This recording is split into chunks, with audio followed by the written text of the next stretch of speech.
மறுமை நாளில், அதாவது விண்ணுலகத்தில் மலக்குமார்கள் தொழுவதற்கென்று ஒரு பள்ளி உண்டு. மலக்குமார்கள் அல்லாஹுவை தஸ்பீஹ் செய்வதற்கென்று ஒரு பள்ளி வாயில் உண்டு. அந்த பள்ளி வாயிலுடைய பேர் என்ன? மஸ்ஜிதே மஅமூர் என்று அந்த பள்ளியினுடைய பெயர்.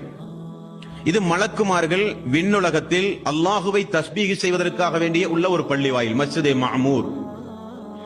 இதை குறித்து நபிகள் நாயகம் ஸல்லல்லாஹு அலைஹி வஸல்லம் அவர்கள் சொல்கிறார், அல்லாஹுவை வணங்குவதற்கு அந்த மஸ்ஜிதே மஅமூர் பள்ளிக்குள் ஒரு முறை 70,000 மலக்குமார்கள் செல்வார்களாம்.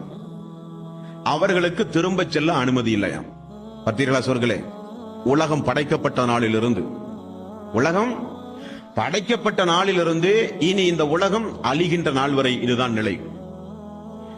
அந்த மஸ்ஜிதே மஅமூர் பள்ளிக்குள் ஒரு முறை 70,000 மாணவர்கள் அல்லாஹுவை திக்ர் செய்ய சென்றால் திரும்ப அந்த புதிதாக உள்ள நுழைந்த அந்த நபருக்கு மீண்டும் நுழைய அனுமதி இல்லை. மீண்டும் புதிய 70,000 மலக்குமார்கள் வருவார்கள். அப்படியானால் ஒரு நேரத்திற்கு ஒரு முறை 70,000 மலக்குமார்கள் அதனுள் நுழைகிறார்கள். திரும்ப அவர்களுக்கு செல்ல அனுமதி இல்லை. மீண்டும் புதிய 70,000 மலக்குமார்கள் வருகிறார்கள் என்றால் மலக்குமார்களுடைய எண்ணிக்கையை நாம் கற்பனை செய்ய வேண்டும். அது எண்ணிக்கையால் அடக்க முடியாது.